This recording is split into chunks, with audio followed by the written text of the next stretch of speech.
ಬಗರ್ ಹುಕುಂ ಸಮಸ್ಯೆಯನ್ನು ತಿಂಗಳೊಳಗೆ ತೀರ್ಮಾನ ಮಾಡದೇ ಇದ್ದರೆ ಮಾಡು ಇಲ್ಲವೇ ಮಡಿ ಚಳುವಳಿ ಮೇ 1ರಿಂದ ರಾಜ್ಯದ ಎಲ್ಲ ಜಿಲ್ಲಾ ಕೇಂದ್ರಗಳಲ್ಲಿ ಅನಿರ್ದಿಷ್ಟಾವಧಿ ಹೋರಾಟ ಮಾಡಲಿದ್ದೇವೆ ಎಂದು ಭೂಮಿ ಮತ್ತು ವಸತಿ ಹಕ್ಕು ವಂಚಿತರ ಹೋರಾಟ ಸಮಿತಿ ರಾಜ್ಯ ಸಂಚಾಲಕರಾದ ಗೌಸ್ ಮೊಹಿಯುದ್ದೀನ್ ಎಚ್ಚರಿಕೆ ನೀಡಿದರು. ಇವತ್ತು ಬದುಕಿಗಾಗಿ ಏನಾದರೂ ಸಣ್ಣ ಪುಟ್ಟ ಭೂಮಿಯನ್ನು ಸಾಗುವಳಿ ಮಾಡಿ ಸುಮಾರು 50-60 ವರ್ಷದಿಂದ ಕೂಡ ಸಾಗುವಳಿ ಚೀಟಿಗಾಗಿ ಕಾಯ್ತಾ ಇದ್ದಾರೆ. ಜೊತೆಗೆ ಇವತ್ತು ಫಾರಂ 57 ದೊರೆಸ್ವಾಮಿ ಅವರ ನೇತೃತ್ವದಲ್ಲಿ 2018ರಲ್ಲಿ ಬಿಡುಗಡೆ ಮಾಡಿಸಿದ್ವಿ ನಾವು. ಯಾಕಂದರೆ ಆವಾಗ ಮಾನ್ಯ ಸಿದ್ದರಾಮಯ್ಯ ಅವರು ಹೇಳಿದರು, ಎಲ್ಲೂ ಕೂಡ ಭೂಮಿನೇ ಇಲ್ಲ, ರೆವೆನ್ಯೂ ಜಾಗನೇ ಇಲ್ಲ, ಹಾಗೆ ನಿಮಗೆ ನಾವು ಭೂಮಿ ಇದ್ದವರಿಗೆ ಭೂಮಿ ಕೊಡೋದು, ನಿವೇಶನ ಕೊಡೋದು ಅಂತ. ಆವಾಗ ಪ್ರತಿ ಹಳ್ಳಿಯಲ್ಲೂ ವಿಲೇಜ್ ಕಡೆಯಿಂದಲೂ ಕೂಡ ಎಷ್ಟೆಷ್ಟು ಗೋಮಾಳಗಳಿದೆ, ಎಷ್ಟೆಷ್ಟು ಖಾಲಿ ಜಾಗಗಳಿದೆ ಎಲ್ಲವನ್ನು ಕೂಡ ಲಿಸ್ಟ್ ಸಮೇತ ಪಾಣೆ ಸಮೇತ ನಾವು ತಗೊಂಡು ಕೊಟ್ಟ ಮೇಲೆ ಫಾರಂ 57 ಬಿಡುಗಡೆ ಮಾಡಿದ್ವಿ. ಆದರೆ ಆ 57 ಎಷ್ಟು ಜನರಿಗೆ ಇವತ್ತು ಭೂಮಿ ಸಿಕ್ಕಿದೆ ಅನ್ನೋದು, ಒಳ್ಳೆ ಭೂಮಿಗಾಗಿ ಕಾಯ್ತಾನೆ ಇದ್ದಾರೆ. ಈಗ 50-60 ವರ್ಷದಿಂದಲೂ ಕೂಡ ಫಾರಂ 57 ಬಿಡುಗಡೆ ಆದರೂ ಕೂಡ ಫಾರಂ 53 ಇವು ಯಾವ ಕೂಡ ಕ್ಲಿಯರ್ ಆಗಿಲ್ಲ.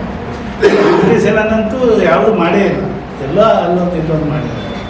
ಇನ್ನು ನಿವೇಶನಕ್ಕೆ ಅವರ ಆಶಯಗಳು, ಕನಸು ಏನಾಗಿತ್ತು ಅಂದರೆ ದೊರೆಸ್ವಾಮಿ ಅವರದ್ದು ಪ್ರತಿಯೊಬ್ಬರಿಗೂ ಕೂಡ ಕನಿಷ್ಠ 2 ಎಕರೆ ಉಳುಮೆ ಮಾಡಲಿಕ್ಕೆ ಭೂಮಿ ಬೇಕು, ಸ್ವಾಭಿಮಾನವಾಗಿ ಬದುಕೋದಕ್ಕೆ ಅವನಿಗೊಂದು ಅವಕಾಶ ಕೊಡಬೇಕು, ಅವನು ಶ್ರಮಜೀವಿ, ಸಂಜೆ ಬಂದುಬಿಟ್ಟು ಮನೆಯಲ್ಲಿ ಆರಾಮಾಗಿ ಮಲಗಲಿಕ್ಕೆ ಒಂದು ಸೂರು ಬೇಕು ಅನ್ನೋ ಕಾರಣಕ್ಕೆ ದೊಡ್ಡ ಮಟ್ಟದ ಹೋರಾಟವನ್ನು ಅವರ ಇಳಿವಯಸ್ಸಿನಲ್ಲೂ ಕೂಡ ಮಾಡಿದರು. ಬಹುಶಃ ನಿಮಗೆಲ್ಲ ಗೊತ್ತಿದ್ದಂಗೆ ಮಡಿಕೇರಿಯ ದಿಡ್ಡಳ್ಳಿಯಲ್ಲಿ ಆದಿವಾಸಿ ಗಿರಿಜನ ಹೋರಾಟದಲ್ಲಿ ನಿರಂತರವಾಗಿ ಅಲ್ಲೇ ಆ ಚಳಿಯಲ್ಲಿ ಕೂಡ ಅಲ್ಲೇ ಐಬಿಯಲ್ಲಿ ಉಳ್ಕೊಂಡು ನಿರಂತರವಾಗಿ ಹೋರಾಟದಲ್ಲಿ. ಸುದ್ದಿಗೋಷ್ಠಿಯಲ್ಲಿ ಮಾತನಾಡಿದ ಅವರು, ಇದು ರಾಜ್ಯದ ಬದುಕಿಗಾಗಿ ಸರ್ಕಾರಿ ಜಮೀನು ಸಾಗುವಳಿದಾರರ ಮತ್ತು ವಸತಿಹೀನರ ಅಂತಿಮ ತೀರ್ಮಾನವಾಗಿದೆ. ಇಲ್ಲಿಯವರೆಗೂ ಹಲವು ಸರ್ಕಾರಗಳು ಸುಳ್ಳು ಭರವಸೆ ಬಿಟ್ಟರೆ ಏನನ್ನೂ ಕೊಟ್ಟಿಲ್ಲ. ರಾಜ್ಯದಲ್ಲಿ ಲಕ್ಷಾಂತರ ಸಂಖ್ಯೆ ಬಗರ್ ಹುಕುಂ ಸಾಗುವಳಿದಾರರು ಅರಣ್ಯ ಭೂಮಿ ಹಕ್ಕಿಗಾಗಿ ಪ್ರತಿಭಟಿಸುತ್ತಿರುವುದು ಭೂಮಿಯ ಹಕ್ಕಿಗಾಗಿ 5 ದಶಕಗಳ ಕಾಲದಿಂದಲೂ ಕಾಯುತ್ತಿದ್ದಾರೆ ಎಂದರು.